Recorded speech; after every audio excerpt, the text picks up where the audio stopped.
नमस्कार मित्रों, हार्दिक रूप से स्वागत करता हूं हमारे जेआईवी एंड सीआईवी मेड सिंपल के इस चैनल में। दोस्तों, जैसा कि आप लोगों को पता है कि प्रीवियस ईयर क्वेश्चन हमारे प्रिपरेशन में काफ़ी ज़्यादा हेल्पफुल रोल प्ले करती है। हमें डायरेक्शन बताती है कि हमें किस टॉपिक को पढ़ना है, किस टॉपिक को छोड़ना है, और यदि हमसे कुछ टॉपिक छूट जाती है तो उसे हम लोग कवर करते हैं अपने प्रीवियस ईयर क्वेश्चन से। तो दोस्तों, आज मैं आप लोगों के साथ डिस्कस करूँगा अपने 2021 का रिटेल बैंकिंग का प्रीवियस ईयर क्वेश्चन। जितने क्वेश्चन मैं डिस्कस करूँगा दोस्तों, सभी के सभी पिछले साल पूछे गए क्वेश्चन हैं। इससे आपको एक अंदाज़ा लग पाएगा कि हाँ, आपकी प्रिपरेशन कहाँ छूटी है। यदि कुछ छूटी रहेगी तो आप इसे कवर कर लेंगे। तो दोस्तों, और भी लोगों को जोड़े हमारे चैनल के साथ, ताकि वो भी इस पार्टिकुलर वीडियो का, इस जो मेरा सीरीज़ चल रहा है, जो मैंने सीरीज़ बना कर रखा है प्रीवियस ईयर क्वेश्चन का, उसका लाभ उठा पाएँ। चलिए दोस्तों, शुरुआत करते हैं अपने पहले क्वेश्चन के साथ। ये बेसिकली केस स्टडी है वैल्यूएशन ऑफ लैंड पे। तो केस स्टडी का इस प्रकार से पूछा गया था। मेरे पास ये मेमोरी बेस्ड क्वेश्चन है, एग्जैक्ट ऑप्शन मेरे पास है नहीं, तो मैं आपको सिंगल लाइनर में बताऊंगा। Valuation means assessment of the worth of an asset or property. The worth or value of a property is based on the income and other advantages that will accrue from the property in future. There are several method for valuation of real property and though valuation is not entirely a mathematical exercise, some of these make use of mathematical tables. Based on the basic concept of valuation of property, the question may be attempted. Income capitalization method is used for valuation of. तो आपसे पूछा गया था कि जो income capitalisation method है उसे आप क्या किस चीज़ का वैल्यू करते हैं। तो दोस्तों, इसका करेक्ट आंसर है आप एग्रीकल्चरल लैंड का वैल्यूएशन करते हैं। नेक्स्ट क्वेश्चन पूछा गया था इसी केस स्टडी पे कि वैल्यूएशन जो है बहुत सारे मेथड से किया जाता है। विच one of the following is not a method use for this purpose. पहला है रेंट कैपिटलाइजेशन मेथड, दूसरा है रिप्लेसमेंट कॉस्ट मेथड, तीसरा है डेवलपमेंट मेथड, और चौथा है मार्केट रेट मेथड। तो दोस्तों, वैल्यूएशन का टॉपिक बहुत इंपॉर्टेंट है। आप यूनिट 19 देख लें अपने रिटेल बैंकिंग का, मैंने भी थ्योरी नोट्स प्रोवाइड किए हैं, उसको भी आप देख सकते हैं। तो पूछा गया है कि कौन सा वैल्यूएशन मेथड नहीं है। तो दोस्तों, इसका करेक्ट आंसर है option number market rate method, that is option number 4। देखिए, रेंट कैपिटलाइजेशन मेथड है, रिप्लेसमेंट कॉस्ट मेथड है, डेवलपमेंट मेथड है, लेकिन मार्केट रेट मेथड नहीं है। नेक्स्ट क्वेश्चन पे आते हैं दोस्तों। Which of the following is or are true about a belting method of valuation of open land. अब बेल्टिंग मेथड से देखिए सवाल पूछ दिया गया है, इसलिए बेल्टिंग मेथड को ध्यान से देख के जाइएगा। तो बेल्टिंग मेथड के रिगार्डिंग कौन सा स्टेटमेंट ट्रू है, ये आपको बताना है। पहला स्टेटमेंट है Belting method is generally adopted for big size plot. दूसरा स्टेटमेंट है it is applied for such big plot that have weak frontage and less depth. Third statement है the land is divided into several belts running parallel to frontage and progressively lower rates considered for belt farther from frontage. दोस्तों, इसका correct answer है 1 and 3 only. देखिए, यानी कि Belting method को आप big size plot के लिए यूज करते हैं और लैंड को आप सेवरल बेल्ट में डिवाइड करते हैं जो कि फ्रंटेज से पैरेलल रन करती है। ठीक है, नेक्स्ट क्वेश्चन है दोस्तों हमारे सामने। Bank is offering a security of land and building of 3-star hotel for mortgage loan. Which of the following is or important factor for valuation based on profit. यानी bank security offer कर रही है land का और building का, किसका, 3-star hotel का mortgage loan के लिए। तो इनमें से कौन सा इंपॉर्टेंट फैक्टर है प्रॉफिट के वैल्यूएशन का। पहला, capitalize value of the net profit as reflected in the book of the hotel. दूसरा, ईयर ऑफ परचेज। तीसरा, rate of return pertinent to hotel business. चौथा, level of business in hotel in vicinity of this property. तो दोस्तों, इसका correct answer है option number 1, 2 and 3 only. That is, इनमें से सबसे इंपॉर्टेंट फैक्टर्स है capitalise value of net profit as reflected in the book of hotel. दूसरा है दोस्तों आपका rate of return pertinent in the आपका है ईयर ऑफ परचेज, और आपका नेक्स्ट है हमारा rate of return pertinent to hotel business. दोस्तों, आगे बढ़ने से पहले मैं आप लोगों को अपने प्लान्स के बारे में बता दूं। बेसिकली अभी आप यदि रिटेल बैंकिंग के जो मैं आपको प्रीवियस ईयर क्वेश्चन प्रोवाइड कर रहा हूं, यदि इस तरह का 2 साल का और प्रीवियस ईयर प्रैक्टिस करना चाहते हैं तो दोस्तों आप प्लान डी को ऑप्ट करें, जिसमें 4 फुल लेंथ मॉक टेस्ट होगा। टोटल 400 क्वेश्चन होंगे, पर मॉक टेस्ट 100 क्वेश्चन है। ₹89 इसका कॉस्ट है। डिटेल जानकारी के लिए आप मुझे इस नंबर पर व्हाट्सएप कर सकते हैं। यदि आपको डिजिटल बैंकिंग के MCQ PDF चाहिए, रिटेल बैंकिंग का MCQ PDF चाहिए, हर एक केस स्टडीज़ का PDF, ये डिफरेंट केस स्टडीज़ जो हैं उसके मैंने 18 से 20 केस स्टडी शॉर्टलिस्ट किए हैं, जिससे सवाल हर एक साल पूछे जाते हैं। एक उसमें वैल्यूएशन ऑफ लैंड भी है, जो कि अभी हमने डिस्कशन किया है। तो यदि आपको उन सभी का PDF चाहिए दोस्तों, तो आप किसी भी प्लान को ऑप्ट कर सकते हैं, A, B and C। Plan A में दोस्तों मैं डेली एक टेलीग्राम ग्रुप है जिसमें मैं डेली इंपॉर्टेंट पॉइंट को डिस्कशन करता हूँ। ठीक है, उसमें क्वेश्चन आंसर को फ्रेम कर मैं डिस्कशन करता हूँ दोस्तों, तो आप उससे भी जुड़ सकते हैं। तो जो भी आपको जानकारी चाहिए रिटेल बैंकिंग से रिलेटेड, आप इस नंबर पर व्हाट्सएप कर ले सकते हैं। आइए दोस्तों हम लोग नेक्स्ट क्वेश्चन को देखते हैं। नेक्स्ट क्वेश्चन है हमारा इनकम्बरेंस फैक्टर क्या होता है। तो इनकम्बरेंस फैक्टर एक वैल्यू होता है जो कि टाइप ऑफ स्ट्रक्चर पे इम्पोज होता है, having influence on earning capacity value of the building. मतलब एक ऐसा वैल्यू है जो कि स्ट्रक्चर के टाइप पे आपने इम्पोज कर दिया, ठीक है, और उसका क्या इन्फ्लुएंस कहाँ होता है कि उस बिल्डिंग का जो अर्निंग कैपेसिटी वैल्यू है उसका इन्फ्लुएंस होता है। नेक्स्ट क्वेश्चन दोस्तों आपको डाटा दिया गया था, let me show you the data more clearly. Let me show you the data more clearly. दोस्तों आप ये केस स्टडी देख पा रहे होंगे, इसमें देखिए डाटा दिया गया था बुक ऑफ बैंक FTH, ठीक है, ऑन 31 मार्च 2021। तो देखिए पहला लोन है 4-5 तरह का लोन दिया हुआ है, A1 A2 A3 A4 A5। इसमें सेकंड जो कॉलम है उसमें है बैलेंस आउटस्टैंडिंग एज ऑन 31 मार्च 2021, सबका बैलेंस आउटस्टैंडिंग बैलेंस दे रखा है। फिर सिक्योरिटी का वैल्यू दे रखा है और NPA का डेट ऑफ सिस्टम क्लासिफिकेशन दे रखा है। तो पहला क्वेश्चन है कि लोन नंबर A1 जो है उसको क्या क्लासीफाई किया जाएगा 31/3/2021 को, और इसमें कितना प्रोविजनिंग चाहिए। तो लोन A1 को जो है NPA आपने कब क्लासीफाई कर दिया, 30/9/19 को, है ना, 30/9/19 को क्लासीफाई कर दिया। और अब A1 को जो है 21 में क्या करेंगे बताइए। तो 1 साल तो लगता है अनस्टैंडर्ड, तो 20 तक तो अनस्टैंडर्ड रहेगा और 20 से 21 में वो डाउटफुल में आ जाएगा, तो डाउटफुल का क्लासीफाई हो जाएगा। और डाउटफुल का प्रोविजनिंग कितना होता है दोस्तों, देखिए डाउटफुल वन में दोस्तों आप ये देखिए कि जो आपका ये कितना अनसिक्योर्ड कितना सिक्योर्ड है। तो 3,75,040 रुपया आउटस्टैंडिंग बैलेंस था, उसमें से सिक्योरिटी कितना है 1,85,000 का, तो उसको सब्ट्रैक्ट कर लीजिए तो आपको मिल जाएगा अनसिक्योर्ड मिलेगा 1,90,400, सॉरी 1,90,040। तो दोस्तों प्रोविजनिंग जो होता है आपको पता है डाउटफुल वन में जो आपका सिक्योर्ड पोर्शन है, ठीक है, उस पर उसका 25% होता है और अनसिक्योर्ड का 100% होता है। तो 1,90,040 का तो 100% होगा और 1,85,500 का 25% होगा। तो यदि आप दोनों को जोड़ेंगे तो आपको मिलेगा 2,36,290। देखिए इस तरह का केस स्टडी पूछा जाता है, इसलिए प्रोविजनिंग को देख के जाइए। आपने BFA में पढ़ा था, प्रोविजनिंग रेट को ध्यान रखिए। नेक्स्ट क्वेश्चन है दोस्तों, loan account number A2 is the account of a micro enterprise, CGT MSE guarantee cover to the extent of 75% available. तो इस अकाउंट को कितना प्रोविजनिंग चाहिए। तो दोस्तों A2 जो है वो आपका माइक्रो इंटरप्राइज है, CGT MSE गारंटी 75% है, तो उसको कितना प्रोविजनिंग चाहिए। तो दोस्तों A2 में आप देखिए, A2 में जो आपका आउटस्टैंडिंग बैलेंस है वो 8,40,600 है। इसमें सिक्योरिटी का जो वैल्यू है वो 3,27,000 है और NPA आपने इसे 30 जून 2018 को NPA घोषित कर दिया था। तो दोस्तों इसमें आपका इस अभी के आप देखिए 2021 की बात हो रही है ना, तो ये आपका डाउटफुल 2 में चला जाएगा और डाउटफुल 2 में जो आपका आउटस्टैंडिंग में से यदि आप सिक्योर्ड वैल्यू को माइनस करेंगे तो आपको अनसिक्योर्ड मिलेगा। तो अनसिक्योर्ड मिलेगा कितना 5,13,600। और आपको पता है कि जो आपका अनसिक्योर्ड और CGT MSE गारंटी है 75%, तो अनसिक्योर्ड का 75% यानी कि 5,13,600 का यदि आप 75% निकालेंगे तो आपको मिलेगा 3,85,200। मतलब इतना का तो गारंटेड है। तो जो रेस्ट अमाउंट है वो अनसिक्योर्ड हो गया, तो 5,13,600 में से 3,85,200 यदि आप माइनस करेंगे तो आपको मिलेगा 1,28,400। तो ये तो रहेगा ही रहेगा, इस पर तो पूरा का पूरा प्रोविजनिंग देना है आपको। और प्लस जो सिक्योर्ड पोर्शन है 3,27,000, देखिए यहाँ लिखा है ना 3,27,000, उसका 40% होता है। ये आपको पता होना चाहिए, डाउटफुल 2 में 40% होता है, डाउटफुल 1 में सिक्योर्ड पोर्शन का 25% होता है। तो जो कुल मिलाकर प्रोविजनिंग होगा वो हो जाएगा 2,59,200।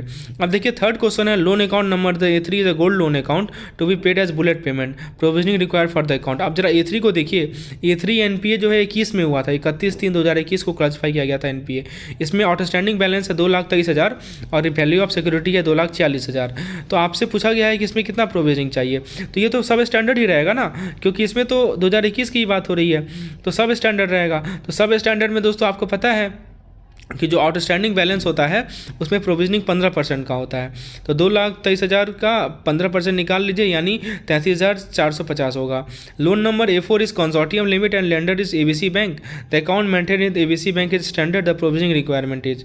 तो दोस्तों आप लोन नंबर A4 को जरा देखिए, तो 2020 में 25/2/2020 की बात है, तो 25/2/2021 तक ये सब स्टैंडर्ड रहा होगा और 25/2/2021 के बाद ये आपका DF1 में चला गया होगा, यानी इसका प्रेजेंट स्टेटस क्या है, DF1 DF1 है। अब दोस्तों DF1 तो है, ये तो पता है हमें, आउटस्टैंडिंग बैलेंस 16,40,000 का है, रियलाइजेबल वैल्यू ऑफ सिक्योरिटी 18,40,000 का है।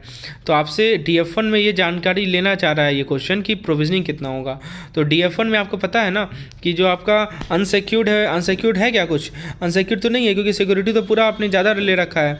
तो जो आपका ये सिक्योरिटी है उसका 25% होता है DF1 में, ये हमने देखा है अभी, राइट। और अनसिक्योर्ड का पूरा होता है, अनसिक्योर्ड तो है ही नहीं। और लोन नंबर A5 जो है वो कार लोन है, फुल्ली सिक्योर्ड है। During month of April 2021 the car met an accident and the secured value has been eroded.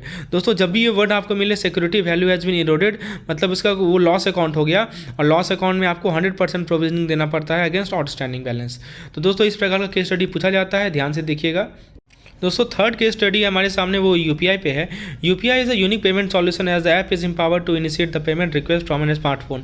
It is indeed a significant step to move toward cashless economy. The interface is advanced version of NPCI immediate payment system. The UPI initiative work on a single click two-factor authentication mechanism and makes mobile payment much simpler and faster. One can use UPI app instead of payment cash on delivery on receipt of product from online shopping website and can perform miscellaneous expenses like paying utility bill, over-the-counter payment, barcode, donation, school fee, other such unique. दोस्तों जो data आपने देखा उससे related question है, which of the following feature are more appropriate for UPI? Provide privacy and promote cashless economy. It is 24/7/365 fund transfer service. It can perform multiple miscellaneous expenses payment. UPI enable single mobile application for accessing different bank account. बताइए क्या more appropriate है? तो answer हो जाएगा दोस्तों 1, 2, 3 and 4, यानी सब के सब अप्रोप्रिएट हैं। नेक्स्ट है दोस्तों identification of customer under UPI इस थ्रू। कैसे आप कस्टमर को आइडेंटिफाई करते हैं UPI में, ठीक है। तो इसका करेक्ट आंसर है दोस्तों वर्चुअल नंबर के द्वारा, ठीक है ना। ये इसका ऑप्शन यही था, वर्चुअल नंबर आंसर होगा। What is the monetary ceiling for payment withdrawal available in single transaction under UPI payment solution? मतलब एक सिंगल ट्रांजेक्शन में कितना मॉनेटरी लिमिट है विड्रॉल का या पेमेंट का? दोस्तों 2 लाख का लिमिट है। नेक्स्ट क्वेश्चन है, केस स्टडी है, the need for home loan arises not because property prices are heading up upward all the time but because home loan make good sense from a long term saving perspective. Not only are home loan a handy tool for common man to own a roof over his head, but also help save money in the long run. Sale and purchase of the property happen for a variety of reasons, and capital gain tax on the property is levied specifically on the monetary profit from sale or transfer of residential property or land by an individual who does not consider it a profession or such income is not his or her main domain of earning. ये तो data आपको दिया हुआ है. As per RBI guideline wide circular number dated इतना, what is the risk weight applicable on individual housing loan where loan to value ratio is greater than 80 and less than 90? दोस्तों इसका correct answer है 50%. ठीक है. Which of the following asset are excluded from the definition of capitalist asset? Capital asset के definition से किस asset को exclude किया गया है? Stock in trade, storage raw material, jewellery, archaeological collection, drawing, painting, structures, gold deposit, bond issued by government. तो दोस्तों इसमें से एक्सक्लूडेड कैटेगरी जो है वो है 1 and 4. That means stock in trade, store and raw material or gold bond deposit by bond issued by government.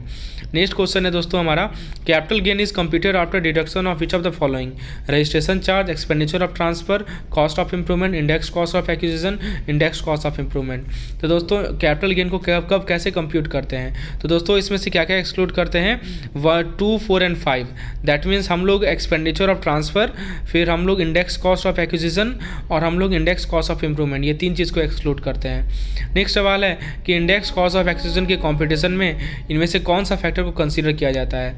Year of acquisition, year of transfer, cost inflation index of acquisition, cost inflation index of the year of transfer, sale consideration in the year of transfer.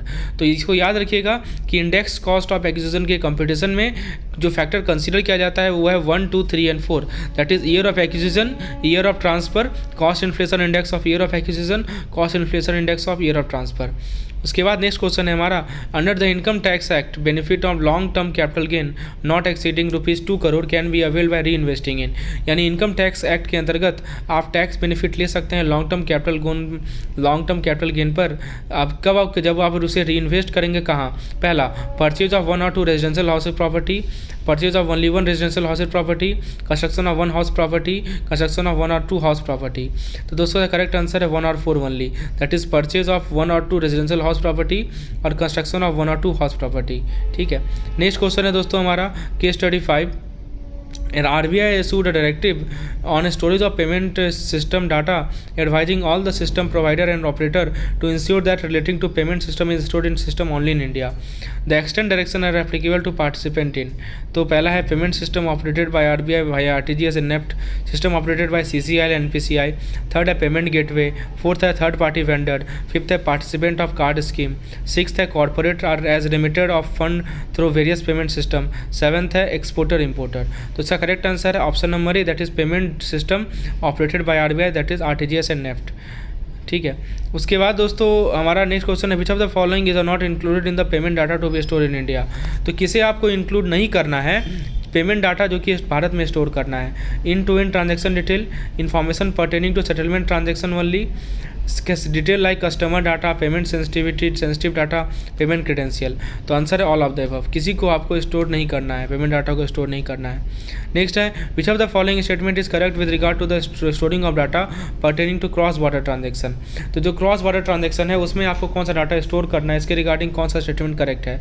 Copy of domestic component of the transaction, copy of the foreign component of the transaction is not permitted. Only the foreign component of the cross-border transaction are allowed to be stored abroad. Neither the domestic component nor the foreign component is allowed to be stored abroad.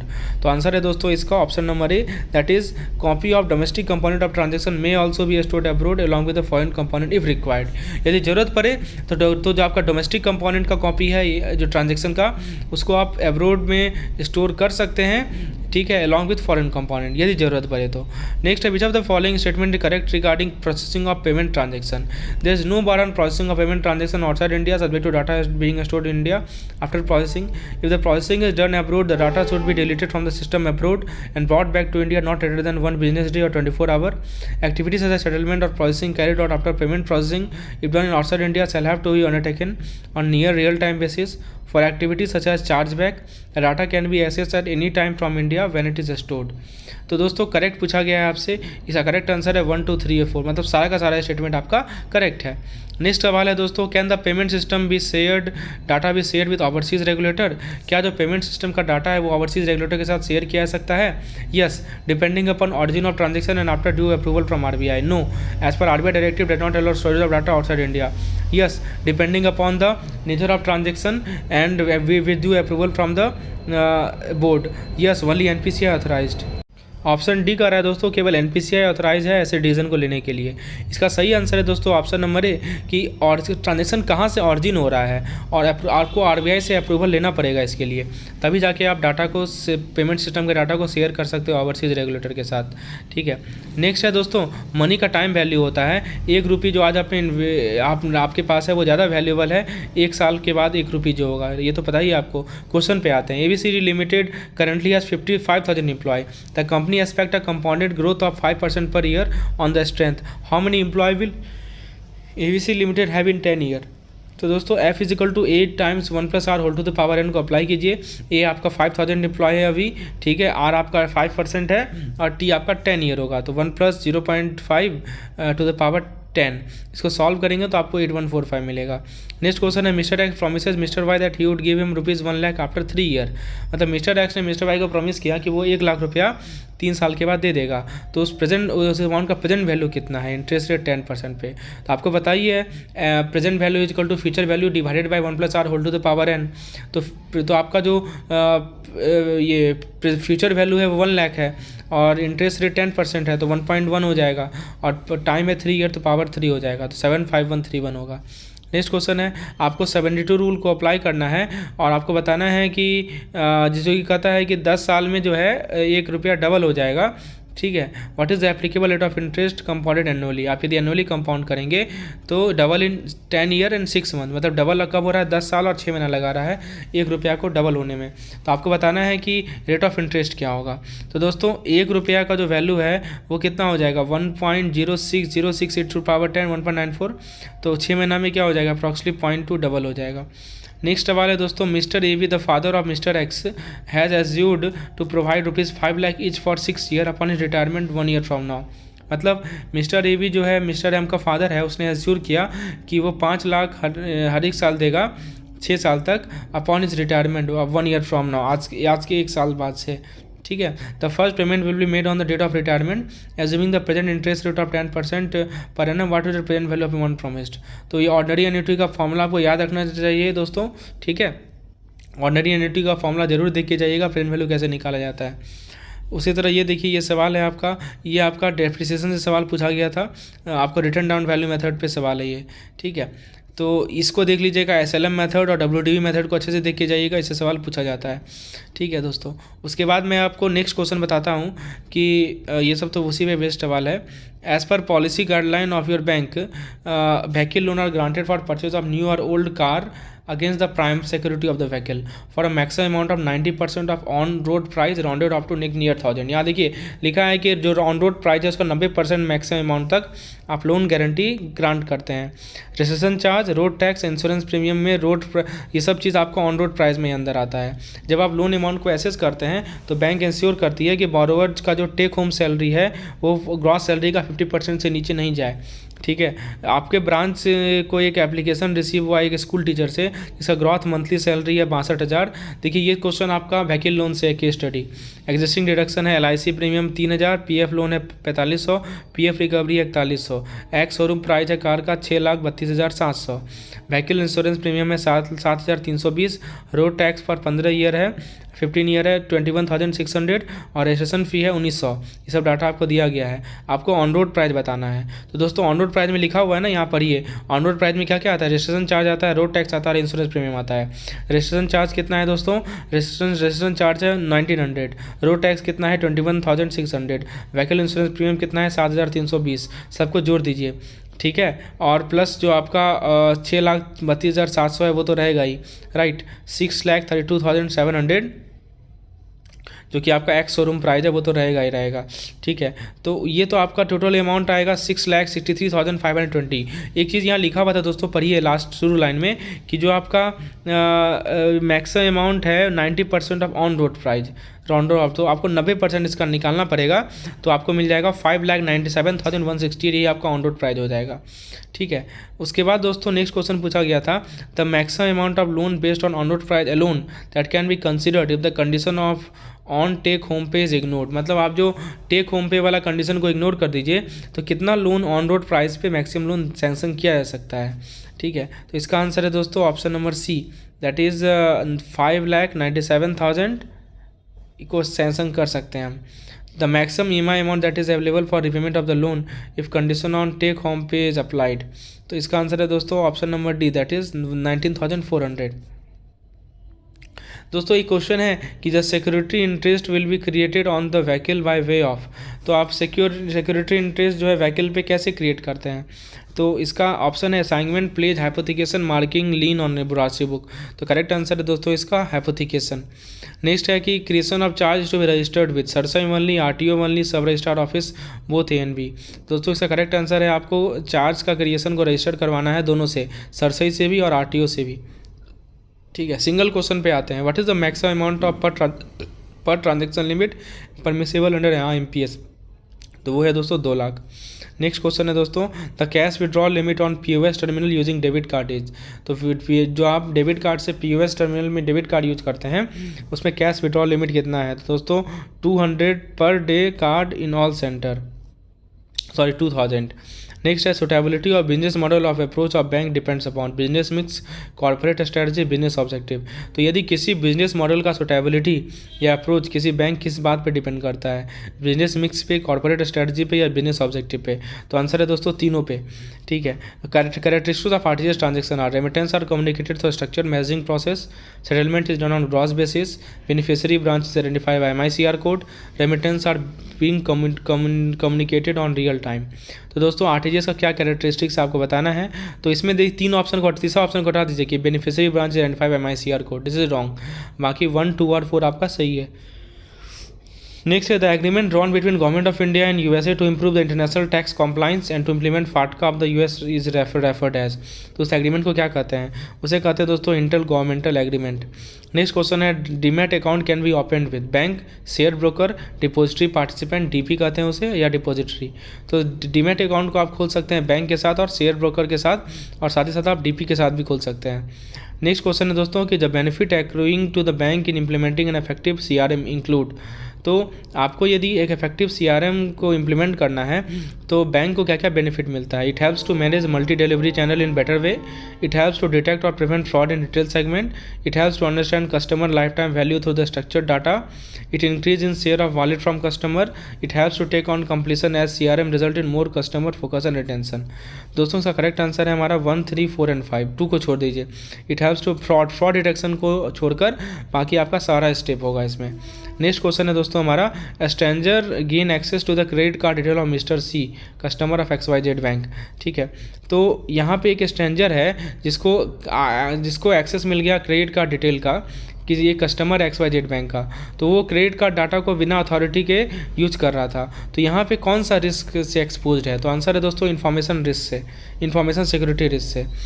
देखिए एक आपका fill in the blanks match the following है कि customer insist for entry in the passbook after remittance of money reliability, customer verifying credit card statement tangibility, customer through email raised a doubt on one of the debit entries in his saving bank account and send reminder for reply assurance, or customer receives bundle of queries to an application for an education loan on the preceding day of college admission, the loan was agreed by the manager responsible. आपको match the following करना है। तो देखिए 1 का match होगा B के साथ, that means customer जो है बोल रहा है कि हम पैसा निकालने के बाद मेरे पासबुक में एंट्री करो, तो ये टेंजिबिलिटी हो गया।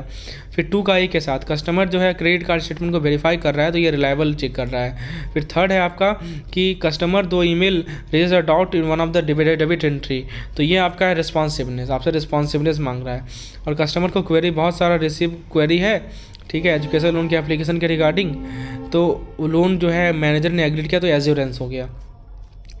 During interaction with existing saving bank customer, the marketing executive of bank sold one vehicle loan. Also, he promised him a commission of 0.75%, where the bank norms permit only 0.25%. तो ये किसका example है, तो दोस्तों ये example है cross selling का और मिस सेलिंग का। ठीक है, उसके बाद दोस्तों नेक्स्ट क्वेश्चन है कि diversion of fund should be constructed through which during which of the under noted occurrence.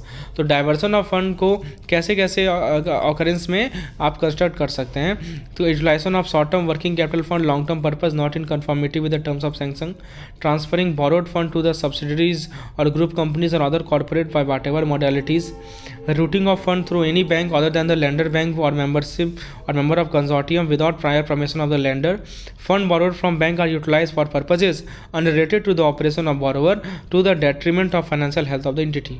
दोस्तों इसका करेक्ट आंसर है हमारा 1 और 2 और 3, 4 नहीं होगा। मतलब डाइवर्जन ऑफ फंड 1, 2 और 3 से हो सकता है। मान लीजिए कि आपने short term working capital fund को यूज कर रहे हैं लॉन्ग टर्म पर्पज से, आप बोरोड फंड को ट्रांसफर कर दिया सब्सिडरीज को या ग्रुप कंपनीज को, आपने फंड को रूट कर दिया किसी दूसरे बैंक से बिना लेंडर के परमिशन का, तो ये तीनों का तीनों डाइवर्जन ऑफ फंड का बेस्ट एग्जांपल है। नेक्स्ट क्वेश्चन है BK bank classified it branch based on business potential in retail branch banking such as retail asset centre, retail liability centre, resource centre, profit centre, general centre, under which category of business approach does the system fail.